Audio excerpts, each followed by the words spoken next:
ጤና ይስጥልን የተወደዳችሁ እንደምናላችሁ በኢትዮ አርሰናል ቻናል ላይ እንገኛለን። አርሰናልን የተመለከቱ አዳዲስ የዝውውር ዜናዎች ዛሬ የሰማናቸው አርሰናልን የተመለከቱ በባክሩ መስታፍ በኩል የነበሩ ቁጥሮችን እንደ አዲስም እየተገነባ ያለውን ቡድን እየተመለከተን እንቆያለን።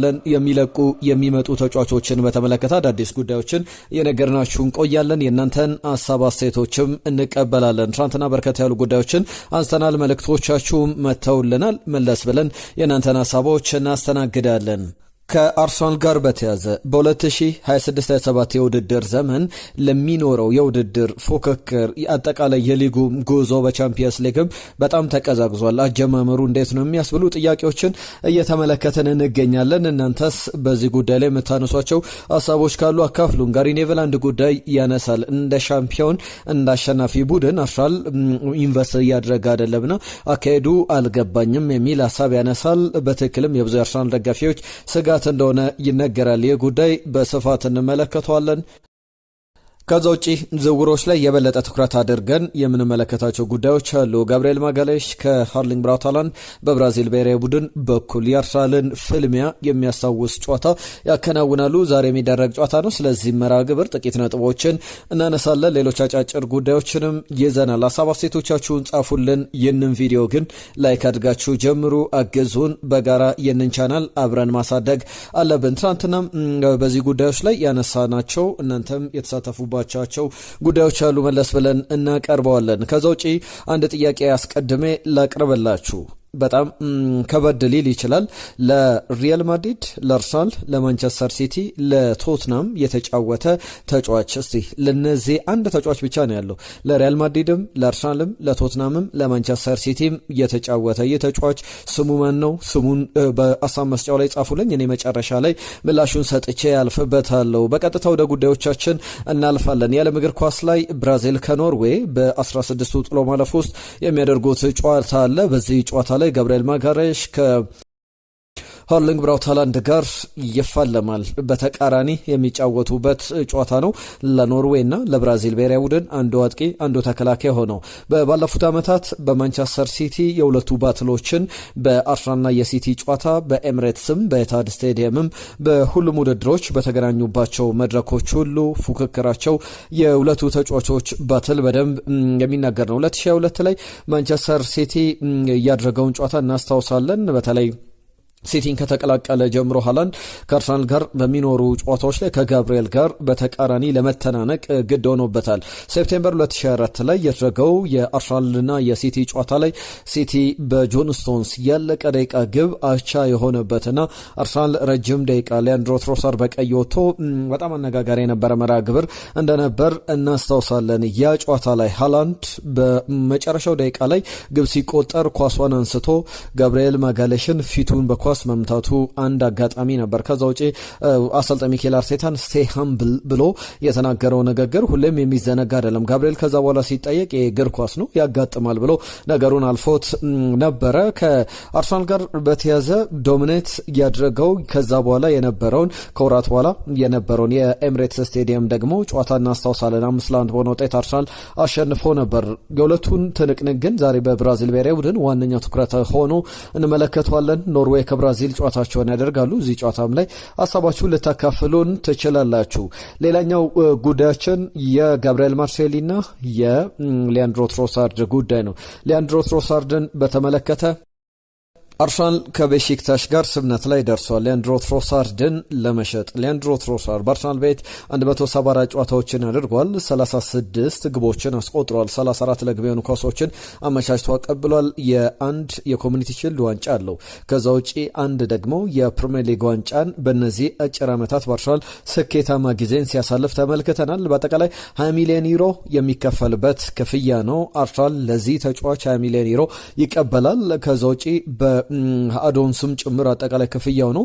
እንደ አጠቃላይ ደግሞ ለተጫዋቹ እስከ 9 ሚሊዮን ዩሮ ደሞዝ የመጀመሪያው ክፍያ 18 ሚሊዮን ዩሮ ነው። ከዛ በኋላ 2 ሚሊዮን ዩሮ በተጫዋቹ ብቃት ስኬት በተሰለፈባቸው የጨዋታ ቁጥሮች ኢዚሊ በቀላሉ ሊሳኩ የሚችሉ ጎሎችን አስቀምጧል አርሰናል። ከዛ ውጪ ግን የ2 ሚሊዮን ዩሮ በተጨማሪ ለሊያንድሮ ትሮሳርድ በቤሺክታሽ በአመት 9 ሚሊዮን ዩሮ ለመክፈል ፍላጎት አለው። ነገር ግን የተጫዋቹ ድርድር አልተጠናቀቀም። የተጫዋቹ ድርድር አልተጠናቀቀም ስንል በተጫዋቹና በክለቡ መካከል አርሰናል ግን ፈቃደኛ ነው በ18 ሚሊዮን ዩሮ ትሮሳርድን ለመሸጥ። ባለፈው ክረምት ሲባል የነበረ ዝውውር ነው። አንድ ዓመት ዘግይቶ ዝውውሩን ለማጠናቀቅ ተቃርቧል። ከሊያንድሮ ትሮሳርድ ጋር በተያዘ ግን አሁን አርሰናል አንድ ነገር ማድረግ ይኖርበታል። የእሱን ተተኪ ማስፈረምና የሚነሱ ጉዳዮች አሉ። በአርሰናል ቤት በትክክል ጋብሪኤል ማርሴሊኖ መሸጥ ያለበት ሊያንድሮ ትሮሳርድ ከእድሜ አኳያ፣ ከብቃት አኳያ፣ ከአገልግሎታቸውም አኳያ ሊጠየቅባቸው የሚገባ ጉዳዮች እንደሆኑ መናገር ይቻላልና የብዙዎች ጥያቄ ነው። በጣም የሚያጠይቁ ነገሮች አሉት። በመጨረሻም አርሰናል ውሳኔውን ግን ጋብሪኤል ማርሴሊን ገና አልወሰንም። አንዳንድ ዘገባዎች እንደ ስካይ ስፖርት ላይ እንደተመለከትኩት ዘገባ ከሆነ አርሰናል ለመሸጥ ፍላጎት አለው፣ እንቅስቃሴ ላይ ይገኛል። ጋብሪኤል ማርሴሊንም ጋብሪኤል ጀሱስንም። ነገር ግን የጋብሪኤል ማርሴሊ ዋጋ ምን ያክል ሊሆን ይችላል? ጋብሪኤል ጀሱስን እስከ ሚሊዮን ፓውንድ በሚል አርሰናል ያንን የተመን ዋጋ አውጥቶለታልና ለተጫዋቹ የሚኖረው ድርድር ይጠበቃል። ጋብሪኤል ማርሴሊ በአርሰናል ቤት 260 ጨዋታዎችን አድርጓል። 62 ግቦችን፣ 32 አሲስቶችን አስመዝግቧል። 25 ዓመቱ ላይ ይገኛል። ከሊያንድሮ ትሮሳርድ አንጻር ደግሞ በእድሜም በግብ ተሳትፎም እንዳጠቃላይ ያሉ ቁጥሮች የሚተናነሱ አይደሉም። በእድሜ ደግሞ በጣም በእጅጉ ያነሰ ነው። 5 ዓመቱ ላይ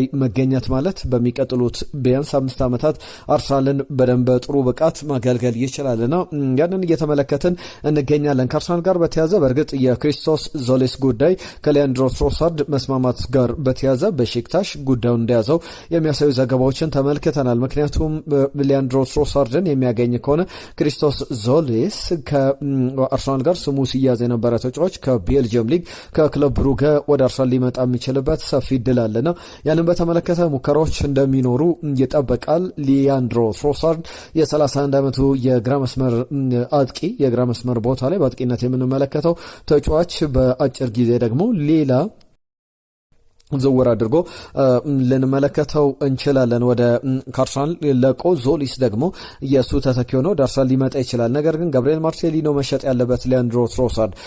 ቅድም አንስቼዋለሁ።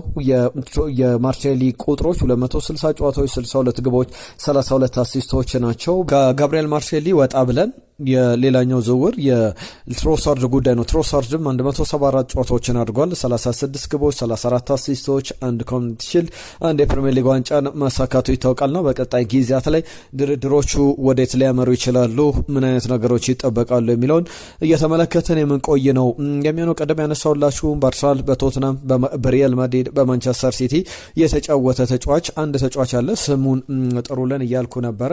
እሱን እየተሳተፋችሁ አብራችሁን ቆዩ። ወደ ዝውውር ጉዳዮቻችን እንመለሳለን። ዓለም ዋንጫ ላይ ጥቂት ነጥቦችን ደግሞ እናንሳ። ዴክላን ራይስን የተመለከቱ 1-2-3 ነጥቦች አሉ። የእንግሊዝ ብሔራዊ ቡድን የሜክሲኮ ብሔራዊ ቡድንን ይገጥማል። ምናልባት ከባዱ ጨዋታ ነው። በኤስታዲዮ አስቴዝካ የሚደረገው ጨዋታ ብዙ ሊባልበት የሚገባ አይነት ጨዋታ ነው። ዴክላን ራይስን በተመለከተ ቲያጎ አልካንትራ ሌላኛው ሌጀንደሪ ሚድፊልደር የአማካኝ ስፍራ ተጫዋች በስፔን ብሔራዊ ቡድን፣ በባርሰሎና፣ በባየር ሙኒክ ተመልክተናል። በሊቨርፑልም የመጨረሻ ጊዜያቱን ተመልክተናል። ዴክላን ራይስ በጣም ስማርት የሆነ ተጫዋች ነው ይላል።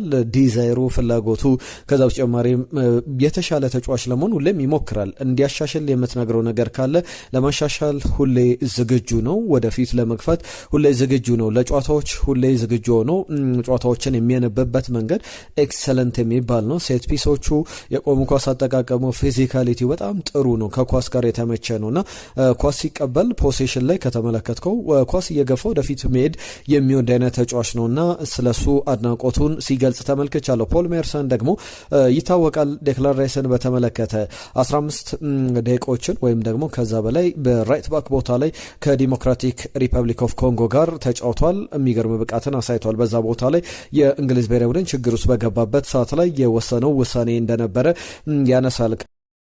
በዓለም ዋንጫ ላይ የሜክሲኮ ጨዋታ ላይ 1-1 ጥሩ አጋጣሚዎች ስለሚፈጠሩ ለሜክሲኮ ጨዋታዎች እሱ በቀይ መስመር ቦታ ላይ ቢጫወት ትክክለኛው ሰው ነው የሚል አሳቡን ሲያካፍል ፖል ሜርሰን ተመልክቻለሁ። የዓለም ዋንጫ እንግሊዝ ብሔራዊ ቡድን ላይ በተለይ በዛ በራይት ሃንድ ሳይድ ላይ ሌሎችን ባለሙያዎች ሲሉት ነበረ። ዴክላን ራይስ፣ ቡካዮ ሳካ፣ ኤበሬቺዜ የፈጠሩት ጥምረት ለእንግሊዝ ብሔራዊ ቡድን ትልቅ አስተዋጽኦ አድርጎ እንደነበረ ያነሳሉ ነው። በቀጣይ ወደፊት የሚፈጠረውን ነገር በጋራ መመልከት ያስፈልጋል። ከዛ ውጪ እንደ ጉዳዮቻችን ስንቀጥል ለምናነሳቸው መረጃዎች እናንተ ማሳብ አስተያየቶቻችሁን እየላካችሁልን አብራችሁን ቆዩ። ይህንን ቪዲዮ ላይ ካደርጋችሁ አብራችሁ እንዳላችሁ ተስፋ እናደርጋለን። የአርሰናል የዘገየ የዝውውር ፖሊሲ ነው እየተባለ የሚገኘው የክረምቱ የዝውውር መስኮት። በተለይ አንዳንዶቻችሁም የጻፋችሁልን መልእክቶች አሉ። ለምሳሌ በዝውውር ሂደቱ ላይ አርሰናል በሚገርም ሁኔታ እየተንቀሳቀሰ አይደለምና የዘንድሮ ውድድር ዘመን ገበያው የተጫዋቾች አይደለም የሚመስለው፣ ተጫዋች ያለም አይመስልምና የአርሰናልን ተጫዋቾች ብዙዎች እያነሱ እንደ መገበያያ እንደ ገበያ ማድመቂያ እያደረጉት ማሟሟቂያ እያደረጉት ይገኛሉ። አይነካ የተጫዋቾቻችንን ለኛው ተውልን ብሏል ወንድሙ ኃይሉ ወንዴ የጻፈልን መልእክት ነው ከአርሰናል ጋር በተያዘ። በተጨማሪነትም ነጋሪ ኔቨልም በተመሳሳይ አርሰናልን በተመለከተ የሚያነሷቸው ጉዳዮች አሉ። አንቶኒዮ ጎሜዝ አርሰናል አዲሱ ባለሙያ አድርጎ የቀጠረው ሰው ሆኗል። የፊትነስ ኮች ነው። ከዚህ በፊት በብራጋ ሲሰራ ነበረ። አንደኛው ጉዳይ ነው። ሌላኛው ደግሞ በዚህ በአርሰናል ቅጥር ላይ ከተመለከትናቸው ስሞች መካከል የአርሰናል ወጣቱ የፊትነስ ወይም የባክሩም ስታፍ አባል ነው። በባየር ሌቨርኩሰን የተጠናቀቀው የውድድር ዘመን ላይ በ9 ዓመቱ በቻምፒየንስ ሊግ ላይ በመስጠራትም በእድሜ ትንሹ በመባልም የተመረጠ ነውና አርሰናል ቤት 29 ዓመቱ ላይ ያለ ለሚኬል አርቴታ ወጣት ቡድን ስብስብ ውስጥ በወጣትነቱ ቡድኑን የተቀላቀለ ቡድኑን በደንብ ማገዝ የሚችል ተጫዋች ባለሙያ ነው እየተባለ ይገኛልና እነዚህን ሁለት ባለሙያዎች በተለይ ጆኪን ኬቦን በተመለከተ በቀጣይ ጊዜያት ላይ የአርሰናልን ዋነኛ ቦታዎች ቁልፍ ቦታዎች ይይዛሉ ተብሎ ይጠበቃል። ዝውውሮችን በተመለከተ ኒኮ ዊሊያምስም ጉዳይ ይነሳል። ኒኮ ዊሊያምስም በተመለከተ አርሰናል ለማስፈረም ፍላጎት አለው። 90 ሚሊዮን ዩሮ የውል ማፍረሻውን መክፈል ፍላጎት እንዳለው የሚያሳዩ ጉዳዮችን እየተመለከተ እንገኛለን። ከአትሌቲክ ቢልባኦ በ90 ሚሊዮን ዩሮ አቋሙ ለወረደ ተጫዋች ያን ያክል ክፍያ ተገቢ ነው ወይ የሚለው በጣም የሚጠበቅ ነው። ዓለም ዋንጫ ላይ በተለይ ራሱን መልሶ ያሳያል ሲባል ነበር። ነገር ግን ቋሚ ተሰላፊ እንኳን መሆን ያልቻለበትን ጊዜ እየተመለከትን እንገኛለን። ኒኮ ዊሊያምስ በአርሰናል ቤት ምን ያክል ጊዜ ሊቆይ ይችላል የሚለው የሚጠበቅ ነው። የኤንዞ ማሬስካን ጉዳይ ከማንቸስተር ሲቲ የቼልሲውን አሰልጣኝ ከቀጠረ በኋላ ኤንዞ ማሬስካ ወደ ማንቸስተር ሲቲ ማሎ ጉስቶን እንዲሁም ደግሞ ኤንዞ ፈርናንዴዝም ማምጣት ይፈልጋል። አርሰናል ደግሞ የኤንዞ ፈርናንዴዝም ፈላጊ እንደሆነ ይታወቃል። ቢያንስ ከ130 ሚሊዮን ፓውንድ በላይ አርሰናል ለኤንዞ ፈርናንዴዝ ያስፈልገዋል። ነገር ግን 130 ሚሊዮን ፓውንዱን ያቀርባሉ ማቅረብ ይችላሉ። ከዛ በተጨማሪም ለእናንተ የማቀርበው ጥያቄ ኤንዞ ፈርናንዴዝ በአርሰናል ጨዋታ ውስጥ ቢገባ ጥሩ ልምድ ይሆናል ብላችሁ ታስባላችሁ ወይስ ደግሞ የሚቀጥል አጋጣሚ ሆኖ ልንመለከተው እንችላለን? ለምሳሌ ለእናንተ የማቀርብላችሁ ጥያቄ ኤንዞ ፈርናንዴዝ በአርሰናል ቤት ቢመጣ የአርሰናል ስኳድ ውስጥ ለመሰለፍም ጥሩ ኳሊቲዎች አሉት ብላችሁ ታስባላችሁ ወይስ ደግሞ ለአርሰናል ስኳድ የሚሆን ተጫዋች አይደለም ብላችሁ ነው የምታስቡት? ከዓለም ዋንጫ ተጫዋች ጋር በተያያዘ የፈረንሳዩ ጁልስ ኮንዴን በተመለከተ አርሰናል፣ ማንቸስተር ዩናይትድ ስማቸው በስፋት እየተያዘ ይገኛል። የዩባዴ ዝውውር ላይም አርሰናል ጣልቃ እየተገባበት ይገኛል። በመጨረሻም እንግዲህ በቀጥታ የምንመለከታቸው ጉዳዮች ይኖራሉ። ማንቸስተር ሲቲ፣ ቶትናም፣ ቼልሲ የሚለው ጉዳይ የአርሰናልን ዝውውሮች ሲሳኩ ልንሰማ እንችላለን። በድብቅ የሚነሱ ዝውውሮች ሊኖሩ ይችላሉ። አሁን የዩባዴ ዝውውር ነገር ግን አሁን እንደ ወቅቱም ቢሆን ብዙ መረጃዎች በሶሻል ሚዲያ እየወጡ ይገኛሉና ተደብቆ የሚያልፍ ወይም ተቀዛቅዞ የሚያልፍ ነገር አይደለምና ዩባዴን ለማስፈረም አርሰናል እያደረገ ያለው ጥረት አለ። አዲሱ አሌክሲስ ሳንቼዝ የተባለውንም ተጫዋች ላንሳላችሁ። የተጫዋች ዳሪዮ ኦዞሪዮ ይባላል። የተጫዋች በሚሽላንድ ክለብ ውስጥ እየተጫወተ ይገኛል። ጥሩ አቅም ያለው ተጫዋች እንደሆነ ይታወቃልና በቀጣይ ሂደት ላይ የ22 ዓመቱን ተጫዋች ወደ ብራዚል ወይም ወደ ትልቅ ሊጎች ይዞ ለመምጣት ጥረት እንደሚያደርግ ተናግሯል። ነገር ግን በስፖርቲንግ ዳይሬክተሩ በኩል ያነሷቸው ጉዳዮች ለእንግሊዝ ፕሪሚየር ሊግ የሚሆን ተጫዋች ነው ብለው እንግሊዝ ፕሪሚየር ሊግ እንዲያስፈርሙ ተጫዋቹን እንደ ጥያቄ ነገር አቅርበዋል። እሱም ማለት ተጫዋቹ በእንግሊዝ ፕሪሚየር ሊግ ላይ ጥሩ ብቃትን እያሳየ መቀጠል የሚችል ጥሩ ሃርድ ወርኪንግ ጠንካራ ሰራተኛ ነው የሚል ሀሳባቸውን ልከዋል። ከዛ ውጪ በብራዚል ብሔራዊ ቡድን ራያንን ተመልክተናል። በዚህ በቦርመዝ የነበረውን የውድድር ዘመን በአጋማሹ ዓመት በጣም የሚገርም ጊዜን አሳልፏል። 37 ሚሊዮን ዩሮ ነበር የተከፈለበት። አሁን ቢያንስ ከ60 ሚሊዮን ፓውንድ በላይ የማይጠየቅበት ትልቅ ገንዘብ የሚፈለግበት አይነት ተጫዋች ሆኗልና ቦርመዝ ትልቅ አሴቱ አድርጎ ይዞታል። በቀጣይ ጊዜያት ኤሌጂነር ክሩፒ መልቀቁ አይቀርም። ከተጫዋቹ ጋር ደግሞ እየተመለከት ነው እንገኝ ነበር ነው። ወደ ተጫዋቹ ስናነሳ ወደዚህ ወደ ብራዚል ብሔራዊ ቡድን ውስጥ ያሳየውን ብቃት በአርሰናል ቤትም እንዲደግም በአርሰናል እየተፈለገ ይገኛል የሚሉ ዘገባዎችን ተመልክተናል። የእናንተን ሀሳቦች ላስተናገድ ትናንትና ከመጡ መልእክቶች መካከል አህመድ ከጅቡቲ እንደኔ ዘንድሮ ሳሊባ ቀዝቀዝ ብሏል። ሆኖም ግን በአእምሮ ፈታ ካለ ከዚህም በላይ ቴክኒካል ብቃቱ ማሳየት ይችላል። በተለይ ደግሞ ሳሊባ ያጋጠመው ጉዳት ደግሞ በእግር ላይ ያጋጠመው ጉዳት የበለጠ ነገሩን ያወሳሰበው ይመስለኛል የሚል ሀሳቡን ልኮልናል። መሳይ ኤድሬስ ውድ ሳሊባ አይሸጥም፣ ነገር ግን ከተሸጠው 250 ሚሊዮን ፓውንድ ነው ብሏል። ከዛ በተጨማሪ ዘገናርስ ዋው ያለን ደግሞ አሸናፊ የተባለ አድማጫችን ነው። ከልብ እናመሰግናለን።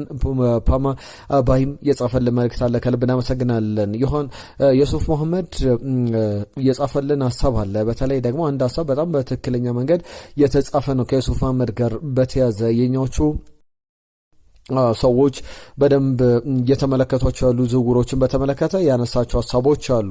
ኩማ ዋቅጅራ አይዞናለን አብረናችሁነን በርቱልን ብሎናል። ከልብ እናመሰግናለን። ዳዊት አይዞን አብረነን ብሎናል። ለኔ ፔሬዝ ከዋነኞቹ ተጫዋቾች አንዱ ነው፣ የኦዴጋርድ ነገር ግን ከደከመ ቆየ ብሎናል።